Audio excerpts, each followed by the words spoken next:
एक काफ़ी ज़बरदस्त कॉलेज में एक मेरा स्टूडेंट पढ़ता है। उसने मेरे को मैसेज किया, कुछ टाइम पहले मैसेज किया था कि सर हमें थोड़ा सा गाइडेंस दो किस बारे में कि software engineering still worth it in 2024 या फिर बियॉन्ड, मतलब 25, 26, 27, 28 आगे क्या ऐसा रहे, कुछ रहेगा अच्छा, या फिर ऐसे ही मतलब आज अच्छा है कल बुरा है। और 10 साल बाद में बहुत सारे टॉपिक्स ला रहा हूँ मैं सॉफ्टवेयर इंजीनियरिंग पर, ताकि आप प्रॉपर मतलब इंफॉर्मेशन ले पाओ एंड आप एक्शन ले पाएँ उसके अकॉर्डिंग और सही करियर चूज़ कर पाओ। उन्होंने मेरे को बोला, जो मेरे स्टूडेंट्स ने बोला कि भाई सर हमें बताइए कि गवर्नमेंट जॉब आफ्टर सीएससी, मैं सीएससी या फिर आईटी ब्रांच से हूँ, इसके बेस पर मुझे क्या कोई गवर्नमेंट जॉब मिल सकता है या नहीं, थोड़ा सा इस पर मुझे थोड़ा सा बताइए क्या क्या गवर्नमेंट जॉब मेरे पास ऑप्शन है और मैं किसके लिए प्रिपरेशन करूं। ठीक है, क्यों उसने बोला कि सर अभी जो ना 7th पे कमीशन चल रहा है, अभी अगर गवर्नमेंट जॉब की बात करोगे, ग्रुप बी की जॉब की बात करोगे, ग्रुप बी के जॉब की बात करेंगे आप, उसमें लगभग 1 लाख का सैलरी चल रहा है पर मंथ का स्टार्टिंग सैलरी।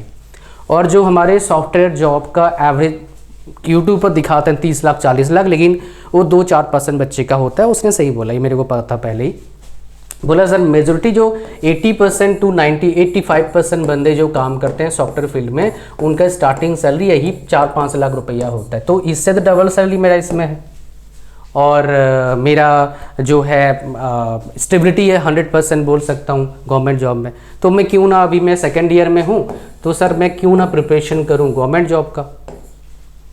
और अभी उसने इसीलिए मेरे को 3-4 दिन पहले क्वेश्चन पूछा इसने, और इसलिए पूछा इसके वजह से देखो कहाँ गया वो। In just 1 year over 67,000 jobs gone at Infosys, TCS, Wipro and Tech Mahindra. एक साल में 67,000 बंदों का जॉब क्या है। इस बार जो रिक्रूटमेंट होना था, मतलब इन जनरल होता है 2 lakh 2.5 lakh IT jobs create होते हैं इंडिया में, ठीक है, हर साल। इस बार भाई 2 लाख या 50,000 आईटी जॉब्स क्रिएट नहीं, 50,000। मुझे वो भी डाउट लगता है उनको ज्वाइनिंग मिलेगा नहीं मिलेगा, बिकॉज ये प्रॉब्लम लास्ट ईयर से ही स्टार्ट हो गया था। मैंने बताया था कि भाई ऐसे प्रॉब्लम स्टार्ट हो गया है, उससे पहले थोड़ा स्टार्ट हुआ था, लास्ट ईयर से बहुत ज़्यादा स्टार्ट हुआ है। तो ये इसके वजह से उसने मेरे को बोला सर इतने जॉब्स अगर सर्विस कंपनी में जा रहा है, मतलब हालात तो ख़राब ही है। और क्वेश्चन आपके दिमाग में होगा सर हालात ख़राब अभी है, मान लेते हैं, सर कब तक सही होगा। मैंने इस पर एक वीडियो बनाया था, 2026 तक थोड़ा बेटर आएगा आपको, 25 में मे बी बैलेंस हो जाए, ये जॉब जिनके हैं जाएंगे नहीं, बट एग्जैक्टली बताना, मैं भी जो मार्केट को एनालिसिस करके आपको बता रहा हूँ एग्जैक्ट। हालांकि ये चीज़ मैंने 2 साल पहले ही बताया था कि 2-3 साल का प्रॉब्लम रहता है, उसके बाद धीरे धीरे बढ़ता है, फिर 10 साल बाद फिर से प्रॉब्लम आएगा। आईटी जॉब्स में ये बड़ा प्रॉब्लम तो आएगा आपको 2040 तक, फिर से इस तरह का प्रॉब्लम आएगा 2040 तक। अभी 10 साल फिर से बढ़िया हो जाएगा। तो अब बोलोगे सर क्या आईटी जॉब्स ख़राब है? देखो इट डिपेंड्स, आपको लाइफ से क्या चाहिए उसके हिसाब से है। अगर आपको लाइफ से चाहिए, मेरे को स्टेबल जॉब चाहिए, मेरे को बहुत ज़्यादा सीखना नहीं है लाइफ में, मतलब डेली नहीं सीखना है, अपना काम ठीक ठाक करना है, तो भाई सरकारी नौकरी। अगर आप डायनामिक हैं, कुछ बड़ा करना चाहते हैं लाइफ में, बंद के रहना नहीं चाहते हो, तैयार रहते हो संघर्ष करने के लिए, फिर तो कोई भी जॉब कर सकते हैं। सबसे बढ़िया बिजनेस रहता है, कोई टेक्नोलॉजी प्लस प्रॉब्लम सॉल्विंग दोनों कम्बिनेशन करेंगे। बिना टेक्नोलॉजी का बिजनेस करेंगे, आज आप अच्छा चल रहा है आपका, कल कोई और कंपटीटर आपके अपोजिट साइड खोल देगा आपसे बेटर इंफ्रास्ट्रक्चर के साथ, आपका बिजनेस गया। ऐसा होता है, मैं आपको बता रहा हूँ, मेरे जहाँ रहता हूँ उसके पास ना वो सलोन 2 ही था पहले जब मैं था, मतलब 5-6 साल पहले की बात कर रहा हूँ। उसके बाद क्या हुआ, अभी उस जगह पर, उसी जगह पर भी 6 सलोन है, किसी का भी अच्छा नहीं चल रहा है, क्योंकि उसमें कुछ टेक्नोलॉजी खास लगता नहीं। उसमें बस सैलून में जो काम करते हैं, जो लड़कियां काम करते हैं, वो अच्छे होना चाहिए। वो सब बाहर से इन्होंने लिया है, जो अच्छे थे सारे के पास है, बाहर से देखा मैंने, किसी का भी नहीं चल रहा है। जहाँ पर मुझे जाके लाइन लगाना पड़ता था, मतलब 1 घंटा मेरे को बैठना था अपने बाल बुल कटवाने के लिए या फिर कुछ और करवाने के लिए, ठीक है। तो अभी ना उधर फ्री, मतलब खाली रहते हैं, जाओ कभी भी करवा के आ जाओ। सो बिजनेस ऐसे करना है जिसमें टेक्नोलॉजी लगे, मतलब कोई बंदा टेक्नोलॉजी कॉपी हो सकते हैं बट इतना इजीली कॉपी ना कर पाए, नॉर्मल बंदा कॉपी ना कर पाए, उसमें कुछ ऐसा कर दो आप। है ना। तो फिर बिजनेस बढ़िया है। देखो सरकारी नौकरी करो आप और प्राइवेट जॉब्स करो, दाल रोटी का जुगाड़ी करवाएगा मेरे दोस्त। नौकरी अगर करना ही है किसी को लाइफ टाइम तो सरकारी नौकरी बेटर है। बट सरकारी नौकरी में प्रॉब्लम क्या है, एक ही जगह पर रह जाते हो आप बंद के। प्राइवेट जॉब में क्या होता है, एक फ्रीडम है, आप कभी भी कहीं भी जा सकते हो, आपकी मर्जी है। ये तो डिफरेंस देखो, हर जगह प्रोज एंड कॉन्स रहता है, ठीक है। तो कहानी समझ में आया। चलो बात करते हैं अब कि भाई कौन कौन से आपके पास गवर्नमेंट जॉब का ऑप्शन है, मैं आपको बता देता हूँ। देखो ये हमारे पास क्या है, एक हो गया आपका tech jobs. Tech jobs CSC के बाद थोड़ी कम है, लेस है, बाकी ब्रांचें कंपेरिजन। नॉन टेक में बहुत सारे जॉब्स हैं बिकॉज आप ग्रेजुएट हो जाते हो, मैं डिटेल भी दिखाऊंगा, लेकिन पहले हम बेसिक जान लेते हैं। नॉन टेक में क्या हो गया आपका, सबसे पहले यूपीएससी में आ गया CSC, civil service examination, IFS, Indian forest service, नहीं इसमें नहीं आएंगे सीएससी वाले, इसमें नहीं, सीएससी दे पाएंगे आप। अच्छा नेक्स्ट हमारे पास क्या आ गया, एसएससी सीजीएल, ये हर साल होते हैं, ये भी। नेक्स्ट हमारे पास क्या आ गया आपका स्टेट पीएससी। ये सारे अच्छे जॉब्स हैं आपके लिए।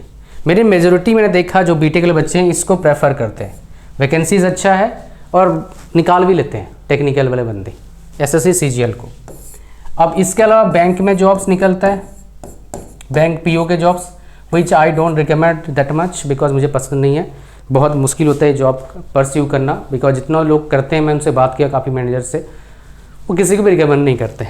एक जो ये पहला मेरा जॉब था हिमाचल में, तो मैं जहाँ रहता उसके पास ही एक बैंक था, नाम नहीं बताऊंगा, उनके मैनेजर रहते थे। उन्होंने बोलता बेटा आप बहुत अच्छे कर रहे हो, आप तो मेरे बेटे उम्र जैसे हैं, आप यहाँ पर पढ़ा रहे हैं, और हम तो भाई किसी को रिकमेंड नहीं करते बैंक में जॉब करने के लिए।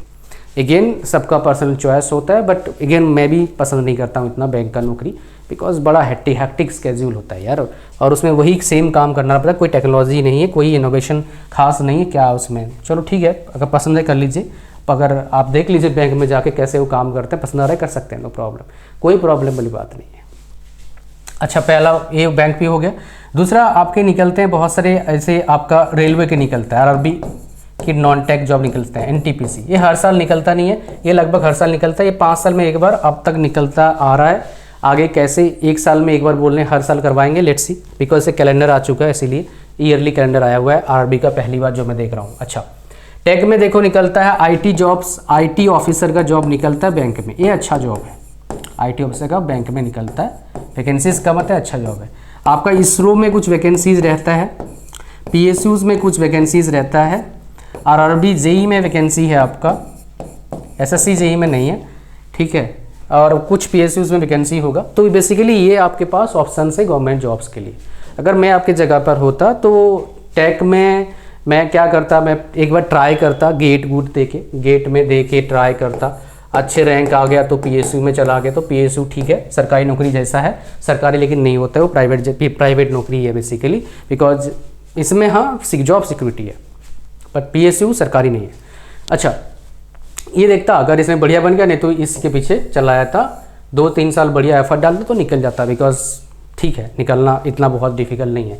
अच्छा अब डिटेल थोड़ा देख लेते हैं इन जॉब्स के, जो आपको हेल्प करेगा थोड़ा सा और करने की। ये जॉब्स जो है इनके डिटेल्स क्या है, क्या चीज़ है, वो जानना बहुत ज़रूरी है। Let's go for that, detail जानते हैं। सो डिटेल जानना मतलब क्या, मैं आपको बताऊंगा उसमें क्या क्या हिसाब कितने से। आपको देखो यहाँ पर अगर हम बात करते हैं इसरो का आईसीआरबी, ठीक है, 2 बार कभी कभी निकलता है साल में, बीटेक सीएससी वाले एलिजिबल है, 28 ईयर्स एज लिमिट है, टोटल वैकेंसी 300-400 रहता है सारी ब्रांचेस को मिला के, एप्लीकेशन 250 रुपये का, एग्जाम पैटर्न इंटरव्यू तो रहेगा, paper 1 technical, part 2 non tech में एप्टीट्यूड एंड रीजनिंग रहता है, नेगेटिव मार्किंग 1/3 रहता है, पार्ट 2 में नेगेटिव मार्किंग नहीं रहता है। Strength of exam basic concept, numerical problem as well as practice test series सब है। कट ऑफ रिटर्न में 80 कट ऑफ जाता है, सैलरी 80,000 है, इंटरव्यू होता है। ये इसरो का है, ये हर साल लगभग निकलता है। एक आरआरबी जेई का, इसका वैकेंसी ठीक ठाक निकलता है, तो 5 साल इसका एग्ज़ाम साइकिल अब तक चला आ रहा है, लेकिन बोल रहे हैं हर साल होगा, लेट्स सी। टोटल एप्लीकेंट्स 30,000 है, एज 18 to 33 ईयर्स है, वैकेंसीज 15,000 के आसपास है, एप्लीकेशन फ़ीस कितना है 500 है, एग्जाम पैटर्न ये रहा आपके सामने, CVT 1 CVT 2 ये सब एग्जाम पैटर्न है, देख लीजिए पूरा डिटेल में। इसमें कोई इंटरव्यू नहीं होता है, नेगेटिव मार्किंग 1/3 है, स्ट्रेंथ ऑफ एग्जामिनेशन ये सारे हैं। CVT 1 का कट ऑफ 70, CVT 2 का भी 70 है, जनरल का बता रहा हूँ। सैलरी कितना है 52,000 के आसपास इसमें मिलता है। अगर हम चलें और जो मैं बता रहा था जिसमें आप एलिजिबल होते हो, गेट की बात करते हैं। हर साल लगभग अगस्त में निकलता है, हर साल होता है, और इसमें एज का कोई लिमिट नहीं है, कोई ब्रांच एलिजिबल है। PSU CSC वालों का 500 रैंक तक मिलना मुश्किल है, 200 के आसपास रैंक है, PSU मिलने का चांसेस रहता है जनरल को तो आप। उसके बाकी अगर कैटेगरी है तो आप देख सकते हैं 1800 रुपया ऐसे है बाकी मेल वाले कैंडिडेट के लिए, फीमेल के लिए 900, और ST SC फिजिकली चैलेंज वालों के लिए 900 रुपया लगता है फीस फॉर्म भरने के लिए। इसमें 2 पार्ट होते हैं, टेक्निकल और नॉन टेक होता है। टेक्निकल में बेसिकली काफ़ी ज़्यादा कवर रहता है, लगभग 85 मार्क्स का, जैसे मैथमेटिक्स 13 नंबर का होता है, बाकी 72 का टेक्निकल पूरा कंप्लीट रहता है। न्यूमेरिकल इसका बेसिकली स्ट्रेंथ है, और कट ऑफ कितना आता है 25 से 35, ब्रांच वाइज कट ऑफ अलग होता है। सैलरी भाई 2 करोड़ भी जाता है, और 20 लाख PSU में हाईएस्ट सैलरी अब तक का है, ठीक है। उसके बाद इंटरव्यू होता है भाई PSUs में, MTech के लिए भी IITs में इंटरव्यू रिटन टेस्ट भी हो सकता है, और NITs में कोई रिटन टेस्ट नहीं होता है। क्या होता है भाई, डायरेक्ट आपका काउंसलिंग होता है। स्टेट गवर्नमेंट कॉलेज में कोई इंटरव्यू कुछ नहीं होता है, बट डायरेक्ट काउंसलिंग है, और 12,400 रुपया मिलता है MTech करने का बेसिकली थ्रू गेट, ठीक है। ये हो गया आपके पास UPSC CSC, इसमें आपके पास ये सारे हैं, ये बेसिकली इससे IAS IPS बनते हैं। नेगेटिव मार्किंग 1/3 रहता है, ये पूरा डिटेल मैंने डाल दिया है, आप देख सकते हैं, पढ़ सकते हैं अगर इंटरेस्ट है तो। उसके बाद आपके पास आता है UPSC ESC, इसमें ब्रांचेस तो हैं आपके 4, लेकिन CSC वाले बच्चे ये पेपर दे सकते हैं इंजीनियरिंग सर्विस एग्जामिनेशन का।